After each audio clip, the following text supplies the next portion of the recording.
Though the Civil War abolished slavery, African Americans still had a long fight for equality.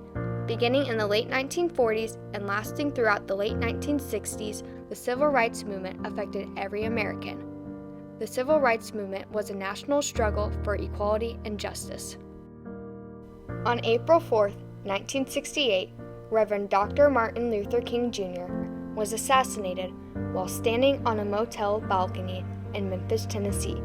He had recently traveled there due to his role in supporting a sanitation workers' strike. After his death, the country was left in shock. Riots swept through major cities across America. President Johnson declared this a national day of mourning.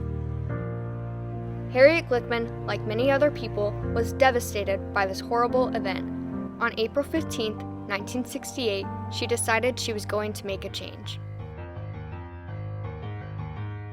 Either you print it just the way I draw it, or I quit. By Addison Cashman and Allie Jones. Charles Schulz, with inspiration from Harriet Glickman, broke the racial barrier in comics by adding a new character named Franklin to his well-known strip. However, the goal of promoting inclusion through the Peanuts was met with mixed results. Harriet Glickman was born on November 17, 1926, in Sioux City, Iowa. She later studied at the University of Michigan as well as UCLA. After living in Chicago, Glickman moved to Southern California, where she taught at the Burbank School District as well as UCLA before retiring in 1999. After Dr. Martin Luther King Jr. was assassinated, Harriet Glickman wrote a letter to Charles M. Schulz, the author of the famous comic The Peanuts. In this letter, Harriet Glickman states, "In thinking over the mass media, which are of tremendous importance in shaping the unconscious attitudes of our kids, I felt that something could be done through our comic strips." Glickman wanted to find a way to change specifically children's damaged perception of African Americans. One experiment brought the damaged self-interpretation of African American children into focus. In the 1940s, one African American social psychologist decided to test the effect that racism has on children. He showed the children two dolls, which were identical besides their race. One doll was white and one doll was black. Clark asked the African American children to pick the nice doll and the doll you like to play with. The majority of children would choose the white doll. Another question that he asked was, "Give me the doll that looks bad." The black doll was what most children handed him. As a mother, Harriet Glickman knew that she did not want her kids to think of African Americans in this way. The best way that she saw to change this was to make a simple addition to something that her family already loved. She hoped to convince Charles M. Schulz to add his first character of color into his classic comics. Charles Schulz was not the only person that Glickman wrote to. She sent letters to multiple cartoonists, one being Alan Saunders, the cartoonist of Mary Worth. Harriet Glickman also wrote to children's television networks. She found it extremely important to change the view that many children had of African Americans. When Harriet Glickman took the first step in creating an African American character in the Peanuts, she did not expect for Charles Schulz to read her letter, let alone take it seriously. In Charles Schulz's correspondence, he expresses his concerns about implementing a black character into his comics. He was afraid that it would look like they were patronizing their African American friends. Harriet Glickman soon responded, asking Schulz for his permission to share this dilemma with some of her African American friends. This resulted in another letter to Schulz from Kenneth C. Kelly. In this letter, Kelly states, "You mention a fear of being patronizing. Though I doubt any Negro would view your efforts that way, I'd like to suggest that an accusation of being patronizing would be a small price to pay for the positive results that would accrue." This was one of the two letters that were sent to Charles Schulz by Harriet Glickman's friends. After these two letters, Charles Schulz felt assured that adding diversity into his comic was an idea that could become a reality. The week of July 29, 1968 was revolutionary for the Peanuts comic strip. This was the first week that a new character named Franklin made an appearance.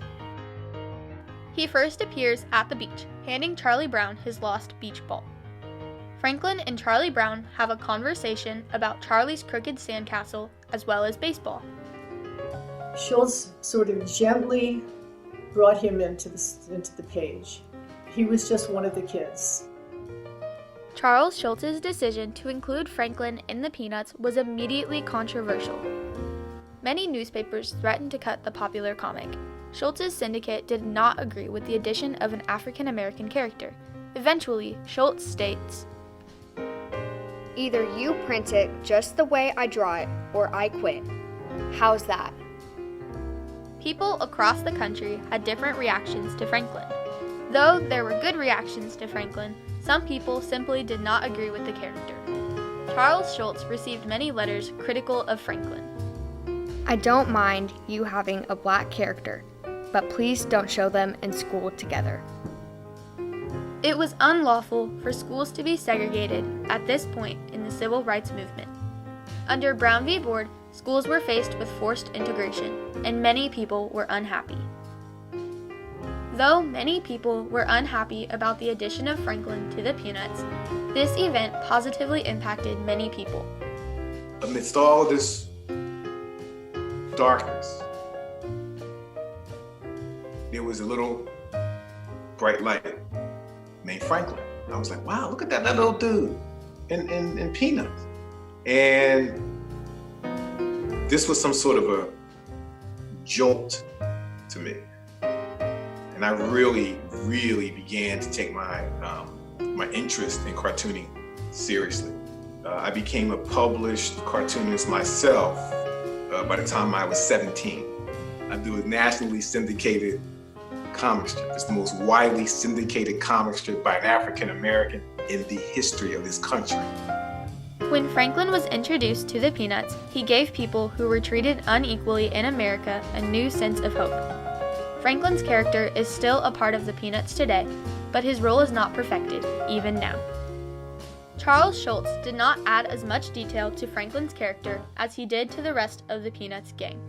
When Harriet Glickman wrote her first letter, she wanted Franklin's character to be very intricate.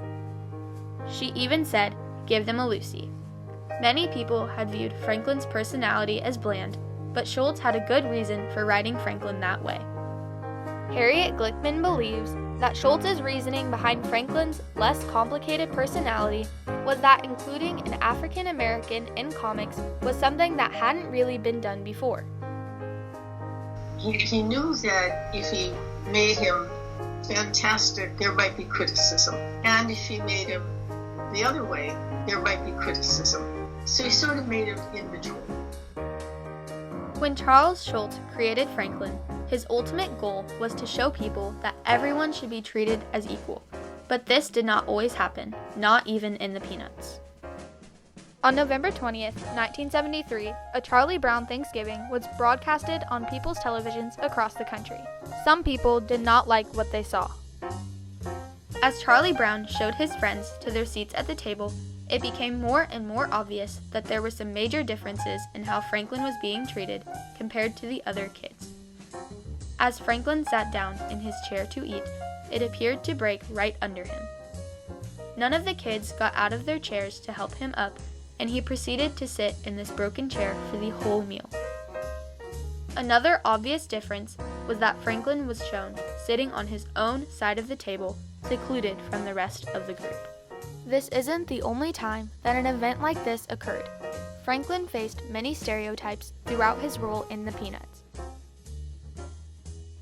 Before the inclusion of Franklin and the Peanuts, comic strips throughout the United States lacked diversity.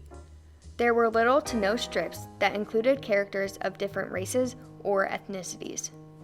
Charles Schultz, with the help of Harriet Glickman, broke this barrier in comics with the addition of Franklin to the strip. I don't know if you get any comic pages in your papers. If you look at them, there are at least 5 strips that have a character that's black. So it's become not only acceptable, but just accepted.